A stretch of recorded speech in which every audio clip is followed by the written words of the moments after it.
கடந்த 15 வருடம் 2009க்கு அப்புறம் திமுக அரசு செய்த அனைத்து தவறுகளுக்கும் ஒட்டுமொத்த விளைவுதான் அந்த 29/5/2026 வந்த தீர்ப்பு. கண்டிப்பாக மக்களை பாதுகாக்கும் ஒரே குறிக்கோளுடன் முதல்வரின் உத்தரவு பேரில் செயல்பட்டு வருகிறோம். அதற்கு பின்னால் அவரே தெரிந்து கொள்வார் எதை அவர்கள் விட்டு விட்டார்கள், எதனால் இந்த பிரச்சனை வந்தது, அதையெல்லாம் இப்பொழுது உச்சநீதிமன்றத்தில் கொண்டு போய் அந்த மக்களை காப்பாற்ற திமுக என்ன தவற விட்டது, அதை இப்போ இருக்கிற நமது வெற்றி கழக அரசு, அண்ணனுடைய விஜய் அவர்களின் அரசு. மாண்பு உறுப்பினர் ராஜ கண்ணப்பன் அவர்கள். மாண்புமிகு பேரவைத் தலைவர் அவர்களே, இந்த காப்பு கார்டு பற்றி நம்முடைய அருமை நண்பர் அமைச்சர் பேசினார். எந்த கட்சியில் வந்தாலும் நம்ம இருந்து போறாரு, நமக்கு ஒன்றும் கட்சி இல்லை. ஆனா காப்பு கார்டு கையெழுத்து போட்டதே நான் தான். 7 சொன்னால் 1924 இருந்து அந்த மக்கள் இருக்கிறார்கள். ஆக அவர்கள் இதை எப்படியாவது வனத்துறையின் சார்பாக வெளியேற்றக்கூடாது என்று சொல்லி ஐஏஎஸ் ஆபிசர் 108 பேர் என்று இருந்தேன். ஐஏஎஸ் ஐபிஎஸ் தலைவர் பார்த்தாரு, முத்துவேல் கருணாநிதி ஸ்டாலின் நான் போட்ட கையெழுத்து ஆதரவு என்று அவர் கையெழுத்திட்டார். ஆக அப்புறம் திமுகவில் என்ன இருக்கு, நீங்க போய் சுப்ரீம் கோர்ட்ல 29/5 என்ன பண்ணீங்க?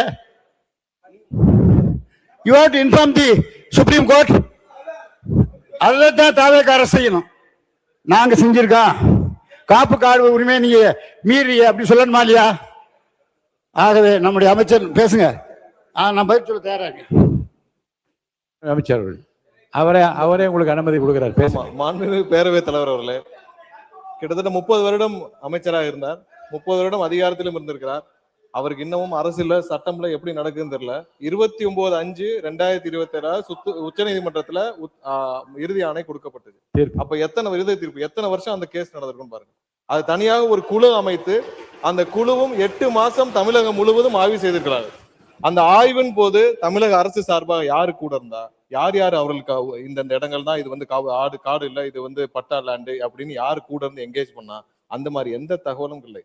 இவர்கள் கொடுத்த இறுதி அறிக்கையின் பேர்ல தான் வந்து உச்சநீதிமன்றம் இறுதி முடிவு எடுத்து அந்த இறுதி உத்தரவு கொடுக்கப்பட்டது.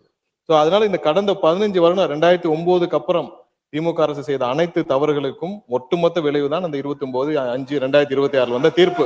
அதை சரி செய்வதற்காக மாண்புமிகு தமிழக முதல்வர் அண்ணன் விஜய் அவர்களின் தலைமையில் கண்டிப்பாக எங்களுக்கு உத்தரவு கொடுக்கப்பட்டுள்ளது. வர்ற காலங்களில் புதன்கிழமைக்குள்ள அதுக்கான மனு தாக்கல் செய்யப்படும்.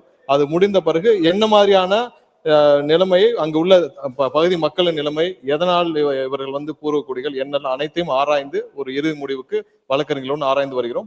கண்டிப்பாக மக்களை பாதுகாக்கும் ஒரே குறிக்கோளுடன் முதல்வரின் உத்தரவு பேரில் செயல்பட்டு வருகிறோம். அதற்கு பின்னால் அவரே தெரிந்து கொள்வார் எதை அவர்கள் விட்டு விட்டார்கள், எதனால் இந்த பிரச்சனை வந்தது, அதையெல்லாம் இப்போ இருக்கிற அரசு எடுத்து இப்பொழுது உச்சநீதிமன்றத்தில் கொண்டு போய் அந்த மக்களை காப்பாற்ற திமுக என்ன தவற விட்டது, அதை இப்போ இருக்கிற நமது வெற்றி கழக அரசு, அண்ணனுடைய விஜய் அவர்களின் அரசு எதை கொண்டு போய் இப்பொழுது எதை வைத்து காப்பாற்ற போறோம் என்பதை இன்னும் 3 நாள் அவர் தெரிஞ்சு கொள்வார். அதற்கப்புறம் இது குறித்து விரிவாக பேசலாம் பேரவைத் தலைவர் அவர்களே.